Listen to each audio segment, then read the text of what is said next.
నమస్కారం మిత్రులారా, ఈరోజు మనం డబ్బు గురించి ఒక సింపుల్ కానీ చాలా ముఖ్యమైన విషయం గురించి మాట్లాడుకుందాం.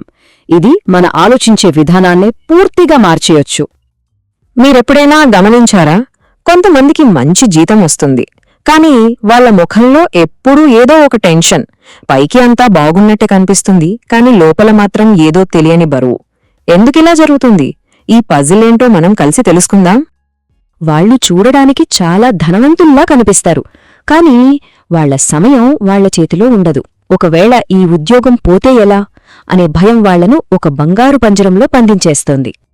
సరే, మరి దీనికి పరిష్కారమేంటి? డబ్బు గురించిన మన పాత ఆలోచనల్ని కాసేపు పక్కన పెట్టి సంపదకు అసలైన అర్థమేంటో ఒక కొత్త కోణంలో చూద్దాం. ఈ ఆలోచనా విధానం మనల్ని ఆ పంజరం నుండి బయటకు తీసుకురావచ్చు. ఇక్కడ చూడండి, పాత ఆలోచన ఏంటంటే ఎక్కువ డబ్బుంటే స్వేచ్ఛ అనుకుంటాం. కాని కొత్త ఆలోచన ప్రకారం మనం ఖర్చు చేయకుండా దాచుకున్న డబ్బే మనకు నిజమైన స్వేచ్ఛనిస్తుంది. ఇది ఎలాగంటే, మనం ఒక పెద్ద ప్రయాణం చేస్తున్నప్పుడు మన దగ్గర నీళ్ల బాటిల్ నిండుగా ఉంటే ఎంత ధైర్యంగా ఉంటుందో, మన పొదుపు కూడా అంతే కష్టకాలంలో మనకు ధైర్యాన్నిస్తుంది. అంటే నిజమైన సంపదంటే ఇదే. మన సమయం, మన నిర్ణయాలు పూర్తిగా మన చేతుల్లో ఉండటం. ఉదయం లేవగానే ఈరోజు నేను ఏం చెయ్యాలనుకుంటున్నాను అని మనల్ని మనం అడుక్కోగలగడమే అస్సలైన స్వేచ్ఛ.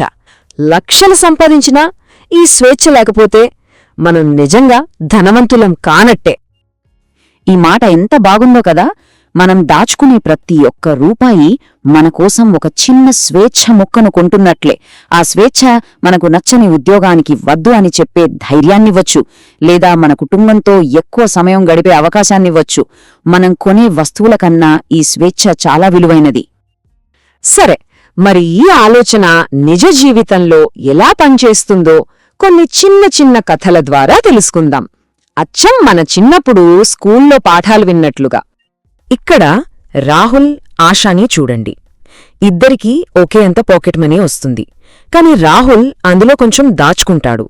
దానివల్ల తన స్నేహితులు సినిమాకి వెళ్దామన్నప్పుడు తను ఎవర్నీ అడగకుండా తన డబ్బుతో వెళ్ళగలడు. కాని ఆశ వచ్చిన డబ్బు వచ్చినట్టే ఖర్చు పెట్టేస్తుంది. ప్రతి చిన్న విషయానికి అమ్మానాన్నల మీద ఆధారపడాల్సొస్తుంది. చూసారా, ఒక చిన్న పొదుపు అలవాటు రాహుల్కి ఎంత స్వాతంత్ర్యాన్ని ఇచ్చిందో. ఈ కథ నుండి మనం నేర్చుకోవాల్సిందే ఇదే. పొదుపు అనేది మనం కొనుక్కునే స్వేచ్ఛ, అనవసరమైన ఖర్చు అనేది మనం అమ్ముకునే స్వేచ్ఛ. రాహుల్ తన స్వేచ్ఛను కొనుక్కుంటే ఆశ తన స్వేచ్ఛను చిన్న చిన్న ఆనందాల కోసం అమ్మేసుకుంది. ఇప్పుడు పెద్దయ్యాక అరవింద్, మనోజ్ల కథ చూద్దాం.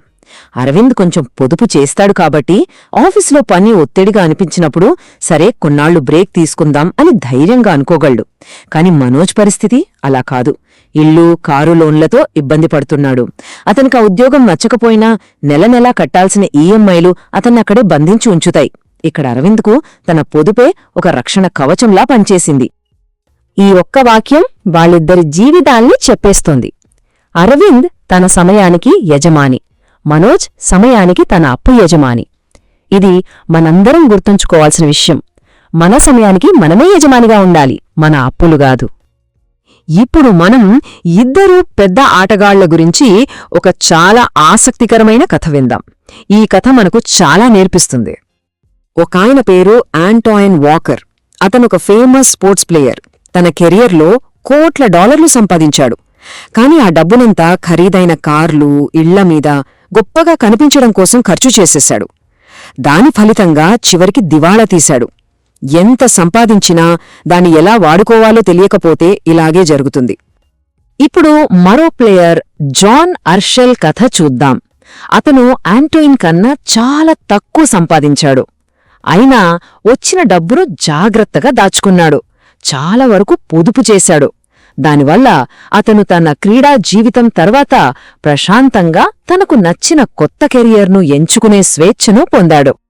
వాళ్ళిద్దరి కథల నుండి మనం నేర్చుకోవాల్సిన అతి ముఖ్యమైన పాఠం ఇదే: నియంత్రణ లేని డబ్బు స్వాతంత్ర్యాన్ని నాశనం చేస్తుంది. ఆంటోన్ వాకర్ విషయంలో సరిగ్గా ఇదే జరిగింది. డబ్బు అతని స్వేచ్ఛను పెంచాల్సింది పోయి ఉన్న స్వేచ్ఛను కూడా నాశనం చేసింది. సరే, ఇప్పుడు వరకు మనము కథలు విన్నాం కదా. ఇప్పుడు ఒక్క నిమిషం మన జీవితాల గురించి ఆలోచిద్దాం. ఇప్పుడొక్కసారి ఈ ప్రశ్న వేసుకోండి. ప్రస్తుతం నా సమయంపై నాకు ఎంత నియంత్రణ ఉంది? మీ రోజువారీ పనుల గురించి, మీ వారాంతాల గురించి ఆలోచించండి. ఆ సమయం నిజంగా మీ ఇష్టప్రకారమే గడుస్తోందా? ఇప్పుడు రెండో ప్రశ్న. నా జీవితంలో ఏ ఖర్చు నా స్వాతంత్ర్యాన్ని ఎక్కువగా తగ్గిస్తోంది? దీనికి నిజాయితీగా సమాధానం ఆలోచించండి. అది ఒక పెద్ద కారు ఈఎంఐ కావచ్చు, లేదా ప్రతి వారాంతంలో బయట తినే అలవాటు కావచ్చు. ఏ ఖర్చు మిమ్మల్ని ఎక్కువ గంటలు పనిచేసేలా చేస్తుందో ఆలోచించండి. ఇది అందరూ చేయగలిగే ఒక సింపుల్, హ్యాపీ హోంవర్క్ లాంటిది. ఈ నెల ఒక చిన్న అమౌంట్ పొదుపు చేయండి. అది చేసినప్పుడు మీలో మీరు ఇలా అనుకోండి, వావ్, నేను నాకోసం కొంచెం స్వేచ్ఛని కొనుక్కున్నాను. తప్పకుండా ప్రయత్నించండి. దుర్గా సర్ అనే ఒక తెలివైన గురువు చెప్పిన మాటను ఎప్పుడు గుర్తుంచుకోండి. డబ్బుపై వచ్చే అత్యధిక రాబడి స్వేచ్ఛ. వడ్డీ కన్నా, లాభాల కన్నా మన డబ్బు మనకు ఇవ్వగల గొప్ప బహుమతి మన సమయంపై మనకు నియంత్రణ ఇవ్వడమే. గుర్తుంచుకోండి మిత్రులారా, రోజూ మనం నేర్చుకునే చిన్న చిన్న విషయాలే ఏదో ఒకరోజు మనల్ని పెద్ద విజయం వైపు నడిపిస్తాయి.